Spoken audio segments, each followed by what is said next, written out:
चलो इधर ध्यान दो। अब हमारा प्रश्न है A3 बराबर 15 दिए है। A3 का मतलब उसका तीसरा पद 15 दिए है और S10 का मतलब है उसके 10 पदों का योग 125 दिए है। तो हमें D और A10 निकालना है। D मतलब सार्वंतर निकालने हैं और A10 का मतलब उसका 10वां पद निकालने हैं। समझ में आया इतना? तो हमें पहला पद और सार्वंतर नहीं दिया है, तो जब पहला पद और सार्वंतर नहीं दिया जाता है तो क्या करते हैं बताओ? मान लेते हैं। माना ये जो भी एपी है, माना इस एपी यानी समांतर श्रेणी का पहला पद, कौन सा पद? पहला पद ए तथा जो सार्वंतर है तथा सार्वंतर डी है। हमने इस एपी के पहले पद को ए मान दिया है और सार्वंतर को क्या मान दिया है? डी। तब A3 तब क्या निकाल देते हैं? A3 का मतलब उस एपी का तीसरा पद। A3 का मतलब क्या हुआ? उस एपी का तीसरा पद। तीसरा पद क्या हो जाएगा? पहला पद धन कितने डी? 2D। पहले पद में 2D जोड़ दो यानी A+2D कर दो तो कौन सा पद निकलेगा? तीसरा पद। और तीसरा पद दिया है इसने हमें कितना? तो जो A3 है इसकी जगह हो गया 15 बराबर A प्लस कितना? 2D। या मैं इसको ऐसा भी लिख सकता हूं A+2D बराबर कितना? 15। और ये है हमारी इक्वेशन नंबर 1। समझ में आए यहाँ तक?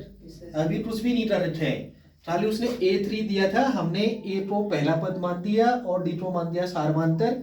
तो तीसरा पद बराबर होता है पहला पद धन 2 बार D। तो A+2D हुआ। A+2D बराबर 15 और जो A+2D बराबर 15 है इसको समीकरण नंबर 1 बोल दिया। अब दूसरी रानी में आते हैं। दूसरा इसने हमें दिया है S10।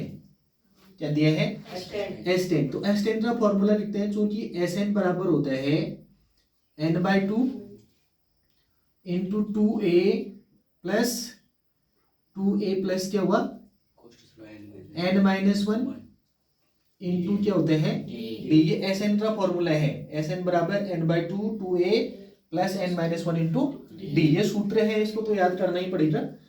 S10 n की जगह क्या कर दिया मैंने? 10। तो जहां जहां n है आगे वहां पर भी क्या आ जाएगा?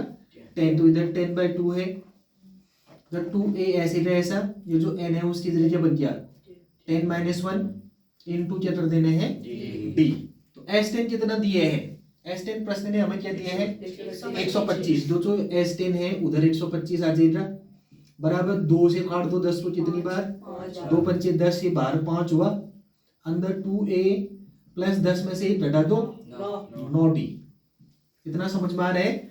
अब ये पुनः इसको इस तरफ ले आओ तो ये बनेगा 125 और ये डिवाइड हो जाएगा किससे? 5 से। आगे बना 2a प्लस कितना d? 9d। 5 का बाहर ले रहा हूं 125 में, 5 दूना 10 और 5 बचा 25। पहाड़ा तो आता हो ना? 25 पंचे 125 होते हैं, तो 5 से 25 125 कट गया कितनी बार? 25 बार। तो आगे है हमारे पास 2a प्लस क्या? 9d। अब इसको थोड़ा सा ऐसे लिख दो व्यवस्थित तरीके से, 2a प्लस 9d बराबर कितना? 25। ये है समीकरण नंबर 2। आप समीकरण 1 और 2 को ध्यान से देखो। क्या है दोनों में? a जो है वो A+2d बराबर 15 है और इधर 2a प्लस 9d बराबर 25 है। अब इधर a है और इधर कितने a है? 2a। तो ये जो a है इसको 2a बना देते हैं, इस a को क्या बना देते हैं? 2a, ताकि हम विलोपन कर सकें। समझ में आया? विलोपन विधि आती है ना तुम्हें? तो इसको 2a बनाओ। समीकरण समीकरण को कितने से? समीकरण को कितने से गुणा करना? फिर 2a बनाने के लिए 2 से कितने से? 2 से गुणा करने पर 2 से क्या कर दो? इसको गुणा कर दो। 2 से गुणा करेंगे तो क्या बनेगा? ये जो a है ये बन जाएगा 2a। a का क्या हो गया है? 2a। ध्यान से देखना इधर। और 2 से ये भी गुणा हो जाएगा, 2 दूना क्या बन जाएगा? 4। उस समीकरण में जितने भी टर्म हैं, जितने भी पद हैं वो सब 2 से गुणा।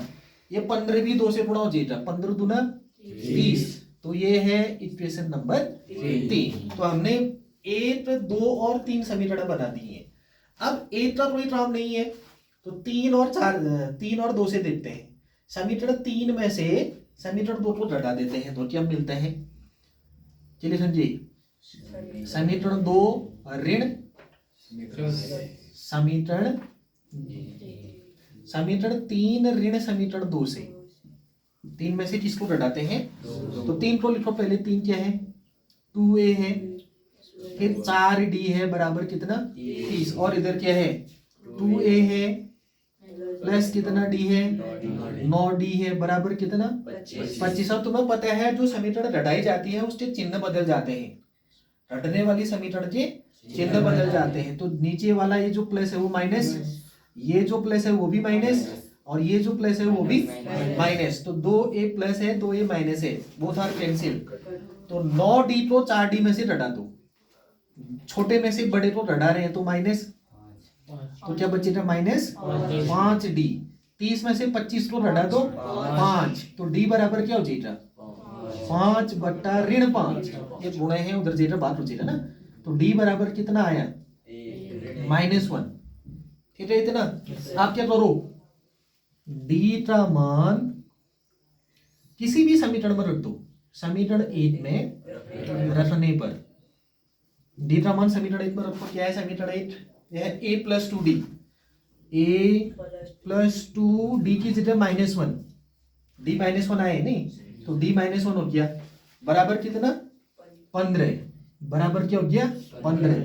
तो a प्लस और माइनस मिला, माइनस 2 बराबर कितना हुआ? 15। ठीक है यहाँ पर तक। अब आगे की रानी सुनो। ये -2 है, उस तरफ जाएगा तो क्या बनेगा? तो a बराबर आ जाएगा 15, यानी कितना?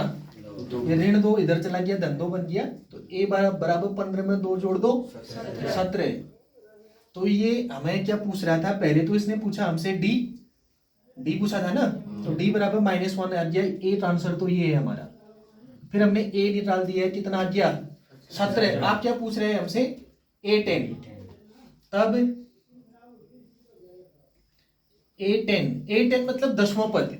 a10 मतलब जैसे तीसरा पद a + 2d हुआ, तीसरा पद क्या हुआ? a + 2d हुआ ना। ऐसे 10वां पद क्या होगा? a प्लस कितना d?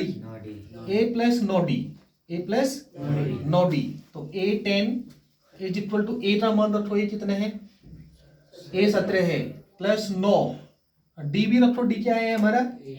-1, 1 नहीं है, -1 है। तो a10 = 17 प्लस और माइनस मिले तो क्या हो जाएगा? -9 तो 17 में से 9 माइनस करो, क्या बचा? 17 में से 9 8। तो जो a10 पूछ रहे हैं क्वेश्चन हमसे वो क्या है? 8। ये है आंसर। अब बताओ क्या नहीं आया? समझ में आया?